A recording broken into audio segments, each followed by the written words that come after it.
Hello and welcome to another episode of Statford Bridge Chelsea by the numbers. We're coming at you post Arsenal, and Chelsea drew at home against Arsenal, one of the best teams in the league. Chelsea played a pretty even draw. I think the XG of this game is a little bit a lie because a huge chunk of Arsenal's XG comes from a shot at the end that was offside. If he scored, it would have been VAR'd and would not have counted. Chelsea were pretty good. Had some good chances, missed some good chances, scored a great goal of individual quality. But I think Chelsea didn't play very well. And this has been like kind of a recurring theme this season is that Chelsea don't play very well, but then you look at the stats and the stats are much better than the game felt. And my working theory right now is that Chelsea got so many penalties last year that a lot of the games felt better. Like I saw people saying we played Arsenal off the park last year at home.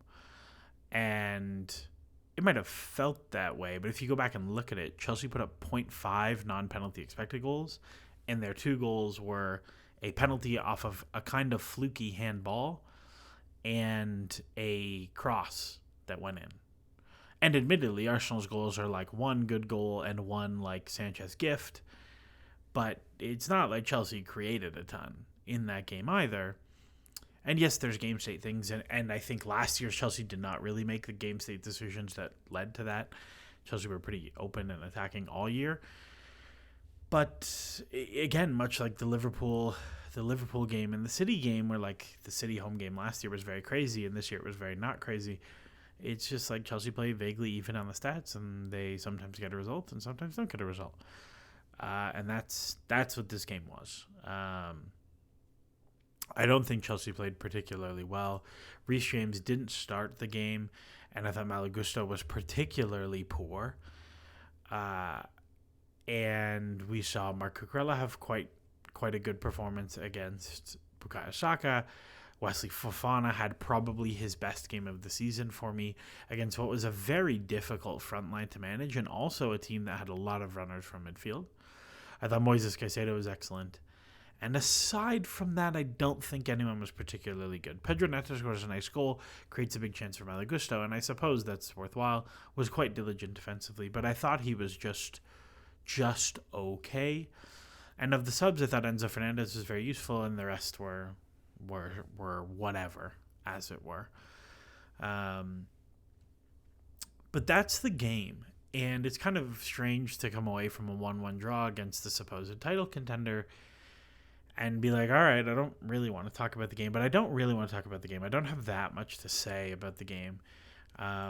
Beyond if we look kind of at the comparables year over year, if I zoom in so it's a little bit easier to see, like, it was pretty comfortably a better performance than last year. It was a half an expected goal, non-penalty expected goal swing. Go from a -3 shot differential to a +4 shot differential. For the season now, we're talking about a team that's 4 shots better per game, which is almost exactly in line with their expected goal difference between the two. Like last year, they were a point in these games, were a 0.2 team. This year, they're a 0.6 team. The average shot is about a tenth of an expected goal. Last year in these games, they were a -4 box touch team. This year, they're a +3 box touch team. Like these differences really add up over the course of a season where, from a goal difference perspective, like Chelsea are 13 goals better or whatever in these games, 14 goals better in these games. But even if you just look at the regular performance difference, like this is fairly nice. And luckily for Chelsea, crucially, both Villa and Spurs lose this weekend, giving you some breathing room in the 2024-2025 projections, even with United and Newcastle wins. And Opta Analyst still has Chelsea at about 50% top 4 probability. The odds makers, so kind of Bet365, all the bookies have it Chelsea as more like 60%, 61% when I looked yesterday. And the betting market is very sharp. I won't show my season betting totals, which you can see in the tab there, but I'm quite up for the season. But the betting markets are very sharp, generally much sharper than people doing public work. And they like Chelsea a lot. Nobody else, I think, has higher than a 25% chance. And Spurs, Villa particularly, are getting hammered as they have been somewhat lackluster in their results and are going into a not amazing stretch of games. Chelsea have had the third hardest schedule so far this season, behind Wolves and Bournemouth, I believe. And now Chelsea are heading into a stretch of games where, like, the expectation is absolutely that you put points on the board. Between Leicester, Villa, Southampton, and Spurs, Chelsea only put up 7 points last year. And I think the expectation this year is, like, can you put up 10, 11, 12? And I think, 11 is not mathematically possible, but can you put up 10 or 12 or 9, 10, 12? I think that's a very realistic goal for this set of fixtures. You look at Leicester and Southampton, who are quite poor. You put up 6 there. You beat one of Villa Spurs. I think you're walking away from that set of matches pretty happy. And that's kind of where we are. We're into an international break, and we come back to a stretch of 4 games leading up into the Christmas period. And if I even go a step further than that and look across the next 6, Chelsea put 7 up in those 6 matches last year. And now you look at it, can Chelsea put up 13, 15? 18 would be very aggressive, but it would put you in a spot where let's say Chelsea put up 15 points, right? Win 5 of 6. Or let's say they put up 13 points. They win 4, they draw 1. That's a 7-point swing. We'd be talking about Chelsea are on a 77-point pace, which would be like 95% top 4 at that rate. So I think this next set of games is really, really, really important. And of course, Chelsea roll, if you go even further, Chelsea roll off 4 wins in a row in the equivalent fixtures last year. But like, there's a world where before City, in these next 10 matches, Chelsea have put up a huge haul. And of course, there's a world where they don't, and they don't put up enough points, right? Like, Chelsea won 6, drew 2, lost 3 in that 11 or lost 4. In that stretch, there's a world where you don't put up enough points. But I think what we've seen so far is that Chelsea perhaps will. But we're going to take a short break there. We're going to answer a bunch of questions. I was away this weekend, so I didn't get to stream. So I just asked people to send me questions they had that they would have asked in the stream chat, and we'll go through them. And I've got some research for each of these questions, and we can kind of answer them as they come up. Pod listeners, you'll get a break, and YouTube, you will not. Okay, first question we got was from Akshay. Akshay asked, if we keep playing the system and Enzo is sold, do we need another midfielder with an eye for goal and box crashing ability? If so, who do you think is that option? Perhaps someone like Fabian Ruiz. So I think Chelsea need to add shots pretty big time. And what we saw, if we look at the Arsenal game, right, is Chelsea had pretty good shot volume, but it came at really poor shot quality. 17 shots, 1.5 expected goals is below average shot quality. A lot of that is because you take a tremendous amount of shots inside the box of really terrible quality, right? Like, it's a lot of Madueke, it's a lot of Gusto on the edge. The number of times Gusto shoots from positions on the edge of the box that get blocked drives me insane. So the shot stuff is a real problem for this Chelsea team. I don't know if that's the profile you want to replace Enzo with, so much as I think just playing Enzo deeper adds some shots for you. So, like, for example, Enzo is a 1-shot-a-game guy. Romeo Lavia hasn't taken a shot. Moises Caicedo takes half a shot a game. If I look at the historical Enzo Fernandez numbers, and yes, he played a little bit further forward last year, last season, Enzo took 2 shots a game. And, okay, like, we're not talking huge numbers or anything like that. And Enzo's been a pretty consistent 2-shot-a-game guy. We're not talking huge numbers, but 2 shots a game is an extra 0.2 expected goals a game. And if we go back to the year-over-year comparison stuff, like imagine now, instead of being a +2 shot per game team or +1 shot per game team, you're a +3 shot per game team. And now compared to last year, you're +6 instead of +4. And if you're +6 instead of +4, that 0.4 expected goal difference goes to a 0.6 expected goal difference. Over the course of 5 games, that's a goal. Over a course of the rest of the season, so the remaining 25 matches or so, that's 5 goals. Every goal in the Premier League is worth something like 2/3 of a point. So from 5 games, 5 extra goals, you get 3 extra points. And if we look at the chasing pack and we go to the point projections, you put Chelsea on 73, they become awfully, awfully not catchable. And so when we look at something like this, it's like, okay, how can Chelsea engineer 2 more shots a game? Is it tactical things, or is it playing players who take more shots? So and I'm kind of skirting the question of who do I think is an option, because I don't want to talk about that. And I don't think we're not going to talk about transfer stuff until it's time to talk about transfer stuff. But I do think there is a real conversation to be had about how can you get more shots into this team. And we're going to talk about this with Pedro Neto. And if you look at Chelsea by shot volume, 2 of their highest shot volume guys are João Felix and Christopher Nkunku, and those guys aren't playing Premier League games right now. And I think at some point Enzo Maresca has to find a way to get these guys onto the field and get more shots in the team. And whether that's playing Enzo more in those deeper roles where he's going to add 2 shots a game, if that's getting the 10s on earlier to get more shots for you, I don't know. But I think there has to be more shots coming from somewhere with this team. So that's actually his question, the transfer stuff we're going to talk about. But I do think we do need to add an eye for goal and box crashing ability and more shots to this team. That I think is absolutely true. The next one came from Chelsea Chet. Chelsea Chet asked about, I tweeted that Chelsea played Liverpool, City, and now Arsenal, and they've played them all more or less even and are going to come away with 1 point or less because they have 2 bona fide attacking match winners and the rest of the attack just consistently does not generate quality shots. And I think I tweeted this like at some point in the first half when Chelsea were playing kind of well, but then we're a little bit on the ropes. And I was like, I think we're not going to win this game. And Chelsea Chet asked how to add number 3 as it's not a player squad issue. We have enough players to do it. We just can't fit them in. And I think this goes back to the same point we just made, right? About Nkunku and Felix. And like, João Felix is a deeply flawed player.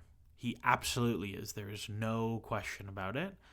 But the dude consistently gets shots of decent quality all the time. And yes, we moan about the moments in the Conference League where like he settles for a just good shot, right? Like from outside the box or on the edge of the box or just inside the box. And we get a little bit frustrated when he misses chances and whatever. And yes, he can be somewhat selfish and all of those things. And we've talked on stream extensively. I was on Alex Goldberg's stream saying like Chelsea probably need the box crashing 9 backup 9 type. Like I think there's a place for someone like João Felix to come on and be a shot getter for this team. And I don't think you should start him in big games. And I don't think you should play him all the time. But I look at Leicester and I'm like, you should be able to handle getting Palmer and Felix on the pitch at the same time. You should be able to manage that defensively and get the shot volume he provides you, where against Leicester, you're probably like a 7, 8, 9, 10 shot volume favorite in that game. Like, can you really, really, really turn the screw and just eliminate any risk of not winning the game? And so I think it's how do you add number 3? I think it's can you get Felix or Nkunku on the field and get Enzo Fernandez back in the team for Romeo Lavia. Like, I think right there you can add 4 shots.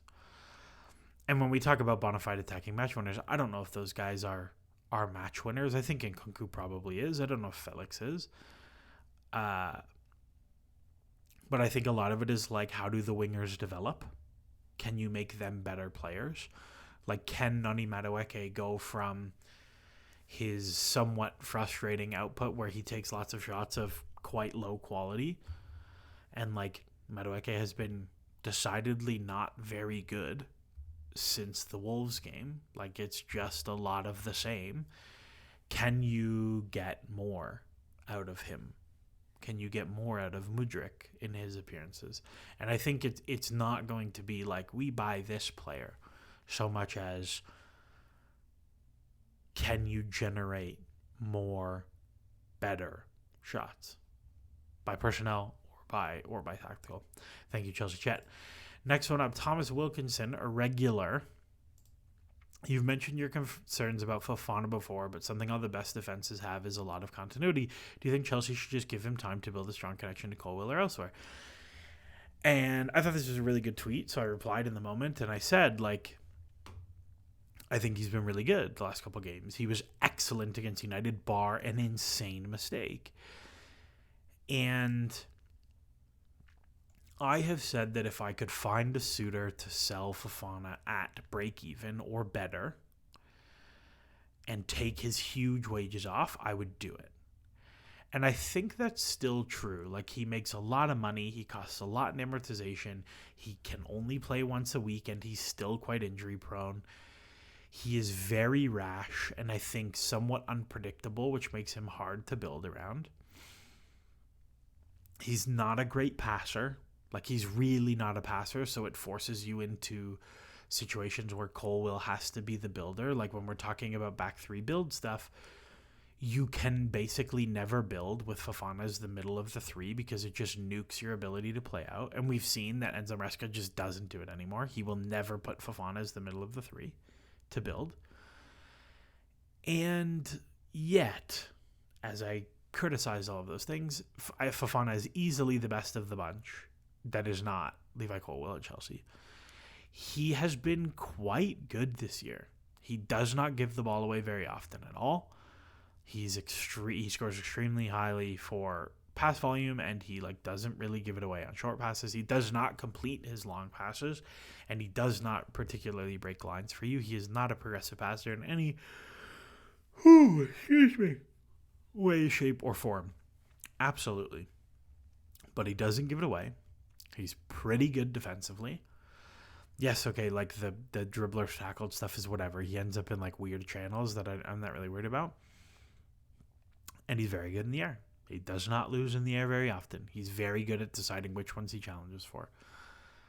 And I think when you compare him to Tosin and you compare him to Badishile, and I think there's some situations I'd be a little bit more interested in seeing Colwill play as the right center back and Badishile play as the left center back. So when you make the three, Colwill's middle, Badishile's left, and Reece James is the right.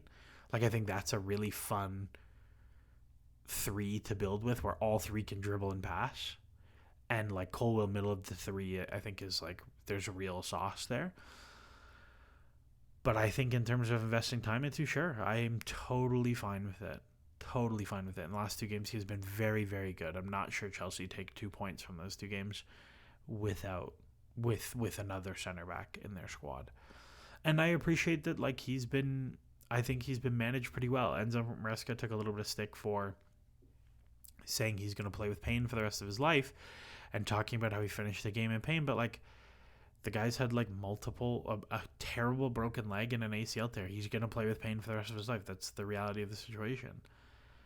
If the doctors are cool with it and he's cool with it, I think this is it. He's not playing twice a week. It's not like he's being put in positions to fail. I think this is totally reasonable. So to answer that very long-windedly is yeah, I would give him time to build. I think Chelsea are in a position financially where they have to always be looking for outs on difficult deals. You have to always be evaluating and deciding. But I think I am less eager to move him on than I was perhaps a few months ago. Jacob, what does it feel like Colwill is becoming more and more rash? And then some questions about Lavia. Why does he look so weak defensively? Sancho and Neto next match. Can we make a stable enough setup with Nkunku left 10 and Cole right 10? Colwill becoming more and more rash is something I feel as well, but there's not really anything in the data that backs that up that I can see, so we're not going to talk about that one. But it does feel like he gets a little rattled by the big games. But again, Colwill has played 50 professional 90s and is, 21. That's fairly reasonable, I think. And I don't think he's been bad in any of these games. And I think that's a good place to start. Can I explain what it is that makes Lavia weak defensively. And this question came from somebody else as well. Cal asked thoughts on Lavia. He can keep his composure sometimes when there's pressure. I'm not seeing anything else. Maybe my untrained eyes, and Cole will. And the same thing about Cole will. And so the Lavia thing is interesting because Lavia is a very weird player. Because if you look purely statistically, you'd be like, this guy wins the ball a decent amount. This year in particular, he's won the ball a lot. And it's small sample, and he's played mostly big games, right? Like, he's played Liverpool, he's played Arsenal, he's played City, so, like, it's a lot of defending to do. And still, these numbers are possession adjusted. He scores quite highly there. But, and there's not, like, a ton of turnovers. There's not a lot of fouls in there. Like, it's not like he's getting dribbled past a ton. Like, it's not. Like, this is an okay profile. I think the thing... This is why we don't record late at night, folks.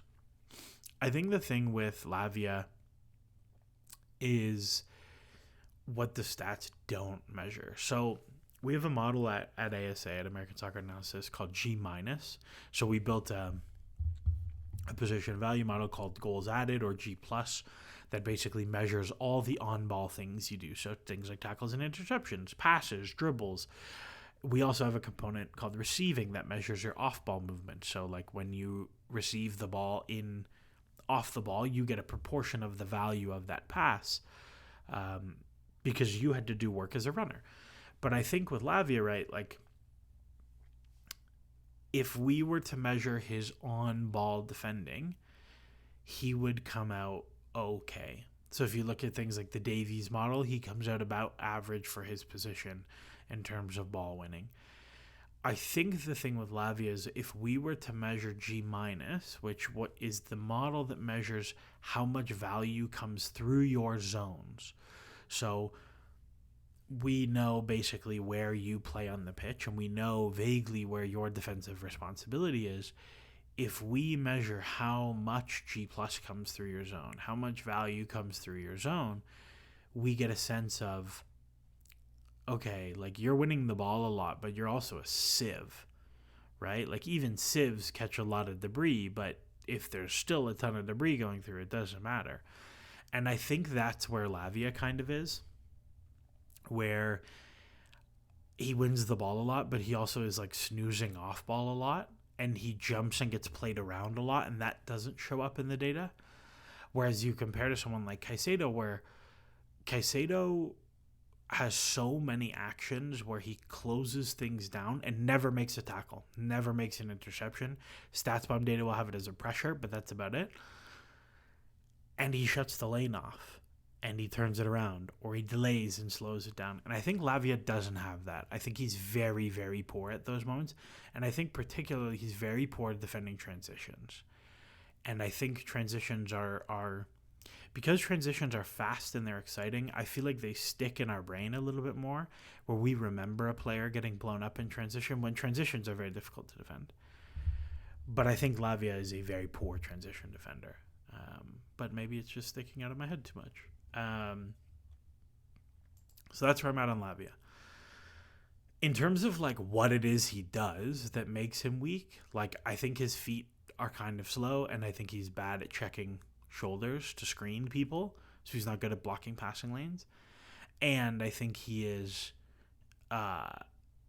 like very inattentive. Like he just snoozes sometimes. Like he doesn't recognize there's a guy on the edge of the box or whatever it is.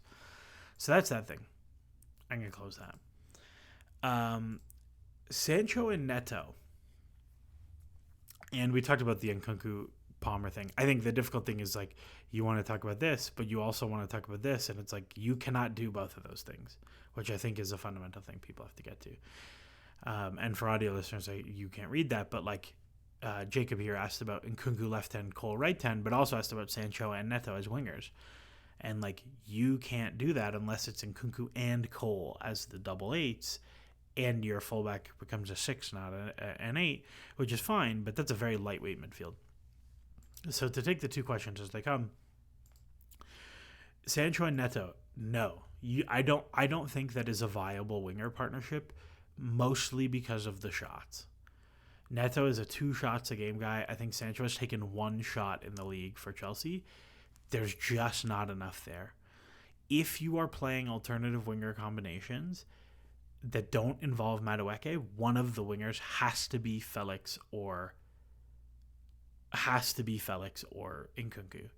Because if it's Mudryk or Sancho, there are not enough shots. It's you are then at a point where the only players in your team taking shots are Nicholas Jackson and Cole Palmer, and like soccer is not baseball, right? Like there is more flow and interplay between the elements that you can't just be like, well, this batter gets us 100 hits a year, so if we just add him in place of the guy who gets 50 hits a year, we get 50 more hits. Like it doesn't work that way. But to a degree, with attackers and shots and shot creation, it kind of does. It kind of does. And I think in that situation, there is just way too low shot volume. And I would not play that duo ever in a million years. I would play Neto again, but I would play him as a left winger, and I would have him hold width, and I would have him hit ones across the face like he did for Gusto. That moment was much more important to me than the shot from distance going in. But that is one that I'd be taking a look at, because I think that's a valuable one. But like in 690s, he's at like a 0.4. He's basically in line with everything ever, which is like creates a little bit, doesn't really score. The creating stuff is really nice. I would play him on the left, and I would go Cole Palmer on the right, and I would play Nkunku or Felix as the 10, and that's where I would go. And I think that's how you get the stable enough setup to get both of those guys on, and you can have Gusto hold width on the right, and you start from there. Kals talked about whatever, we're going to talk about this because we'll finish with field tilt. Enigma asked about, do you think he would risk Nkunku attacking midfielder, Palmer right wing, with Reece holding width on the right, with the easier fixtures? And like I think there's a world where we see this. I don't think it will be Reece holding width on the right. Like I think the more likely is Reece plays left center back and Gusto holds width on the right. I think that's more likely. I think just physically it's very difficult for Reece to do that job at this point, and he would probably get hurt. But I think as much as it is the difficulty, like we saw against Noah, Enzo, Felix, and Nkunku was the midfield 3, which is a crazy midfield 3, but it worked fine because they were not a good team. I don't think you could get away with that against Leicester, but I do think you can see a little bit more risk tolerance there. But I don't want this episode to be 100 hours long, so we're going to talk about field tilt as the last thing, because I talked on stream about game state and kind of how game state works analytically, and Kals wanted to know about field tilt. And so there's a couple things. I want to show the Mark Stats website because it's very good, and he has a glossary for everything, and all the data is there. It's really, really high quality. Markstats.club. You can find it. Really high value. The way he calculates field tilt is the possession percentage for touches only in the final thirds, right? So the ratio of those touches between each final third. And when we talk about field tilt, okay, Chelsea don't score super highly on field tilt this year. They are a high but not super high team. Less than Liverpool, less than like Fulham and Brighton. The two super field tilty teams are City and Spurs. And when we talk about the impact analytically of field tilt, there's like 2 things that really happen. One is the height of your defensive line and the height of the opposition's defensive line tend to be really dramatically impacted, and because of that you get very, very weird progressive passing numbers. So like if you are compressing the field so much, right, where they are constantly defending deep, if they're defending deep, it becomes very easy for you to rack up progressive passes. That's a thing that can be very fake. For example, there was an MLS midfielder, Michael Bradley, who played for Toronto FC, who every year looked like the best passer ever. And he was a very good passer, but what it was as much as his talent as a passer. It was that his team played with tremendous field tilt, and he was a deep lying six who got to just swing diagonal side to side forever. And he would just receive, and they would play out the other way, and he might break a line here and there, but not into super dangerous positions. And he would basically just farm progressive passing yards. And so if you look at Man City or Spurs, and you look at some of their deeper players, they look like possession gods because the team has gotten up the field, and they get to farm a lot against deeper defending teams, and admittedly that they have forced into defending deeper. The other thing with field tilt is you get really dramatic effects in XG per shot. So if you think about,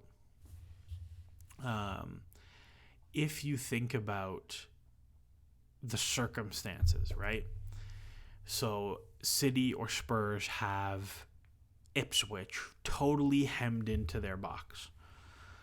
It is very difficult to generate extremely high quality chances, even if you connect on a cutback or whatever. There's bodies in the box to block. There's bodies in the box to contest. The shot quality is very difficult to skew high.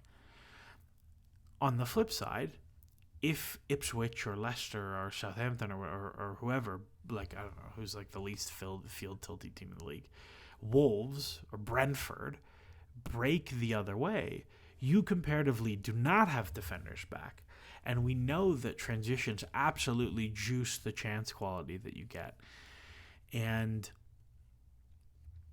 what you see is that the teams who are playing mostly on the counter have quite high XG per shots at very low shot volumes. And similarly, the teams who play with a tremendous amount of field tilt have a very high XG per shot against, but a low shot volume. And historically, that has been the trade-off, right? Like, if you look at the Tuchel-era Chelsea teams, like, I bet you if I go, like 21, 22, he does have the field tilt. Chelsea are much more like one of the top teams of the league in terms of field tilt under Thomas Tuchel. And those Chelsea teams had very low shot volume conceded, but extremely high shot quality against. And part of that is the way you defend out of that. Do you have an aggressive counter press? Whatever. But those are kind of the big impacts of the field tilt, is like your chance quality profile looks very different because you have so much of the ball. Your chance volume goes up, but the quality goes down. And on the other side, the volume against goes down, but the quality goes up. And that's one of the trade-offs from that. And these things are all interconnected. Like, field tilt falls very heavily into your defensive style, where like Chelsea this season are not a very heavy field tilt team, despite being quite good with the ball, like we talked about, mostly because defensively Chelsea have been much, much, much less pressy than they have in past years. And because of that, you end up in these situations where you have the ball, but you're not really pinning them as deep as perhaps you intend to. Anyways, we're going to call the pod there because I keep yawning and it's late. If you're liking the pod, if you're liking the episodes, like, subscribe, share, retweet, whatever you want. I'm posting a lot more on Blue Sky now because there's not that many people there. Or there's more people coming, rather. And Twitter doesn't like links. We'll do a stream or a pod or something during the international break. There'll be no stream after Leicester because I'm going to the Vegas Grand Prix. And I'll be flying during that game. But we'll do the same thing. We'll do a pod the next day or something like that. Anyways, that's all for me. As always, enjoy the soccer.